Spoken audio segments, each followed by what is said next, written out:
एक बार हयग्रीव नाम का एक राक्षस ने ब्रह्मा जी से वेदों को चुरा लिया। वह राक्षस उन सभी वेदों को समुद्र के बहुत नीचे ले गया और गहरे समुद्र में वेदों को छिपा दिया।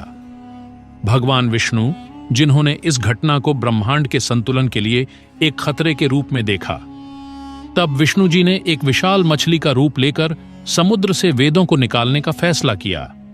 भगवान विष्णु ने अपने सिर पर एक सिंह धारण की हुई एक विशाल मछली का रूप धारण किया, जिसे मत्स्य के नाम से जाना जाता है। मछली के इस रूप को मत्स्य अवतार कहा गया। भगवान विष्णु तैरकर समुद्र के तल में गए और राक्षस हयग्रीव को वेदों के साथ छिपा पाया।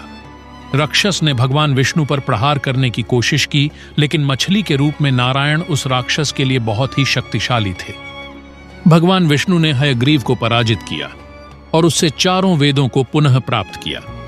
एक बार राजा मनु स्नान करने के लिए एक नदी में गए। वहां पर नहाते समय वे सूर्य को जल अर्पण कर रहे थे। तभी अचानक उनके हाथ में एक छोटी सी मछली आ गई और वो छोटी सी मछली उस राजा से बोली कि हे राजन, मुझे यहां पर बड़ी मछलियों से खतरा है, इसलिए मेरी रक्षा करो। उस छोटी मछली की बात सुनकर राजा मनु को उस पर दया आ गई और वह उस मछली को अपनी अंजलि में भरकर अपने राजमहल में ले आते हैं। वो उसे एक जल के पात्र में डाल देते हैं। फिर वे अपने शयन कक्ष में सोने चले जाते हैं। अगले दिन राजा मनु देखते हैं कि वह मछली आकार में बड़ी हो गई है और उस जल पात्र में बड़ी मुश्किल से हिल पा रही है। तो राजा मनु पहरेदार से कहकर उस मछली को एक बड़े जल पात्र में छुड़वा देते हैं। लेकिन अगले दिन फिर वह मछली उस जल पात्र से भी बड़ी हो जाती है। राजा मनु को बहुत ही आश्चर्य होता है और फिर वह उस मछली को एक बड़े जलाशय में छोड़ देते हैं। लेकिन राजा मनु देखते हैं कि वह मछली उस जलाशय से भी विशाल हो चुकी है। यह देखकर राजा मनु उस मछली को समुद्र में छोड़ देते हैं। तब वह मछली अपना आकार कई गुना और बढ़ा लेती है। उस मछली के इतने विशालकाय आकार को देखकर राजा मनु समझ जाते हैं कि यह निश्चित ही कोई देवता या भगवान का कोई अंश है। तब राजा मनु हाथ जोड़कर उस मछली से विनती करते हैं कि आप जो भी दिव्य शक्ति हो, कृपया मुझे दर्शन दीजिए। राजा मनु की उदारता देखकर भगवान विष्णु उन पर प्रसन्न हो उसे अपने दिव्य रूप के दर्शन देते हैं, जिसमें उनका कमर से नीचे का भाग एक मछली के रूप में था तथा ऊपर का भाग स्वयं भगवान नारायण का रूप था।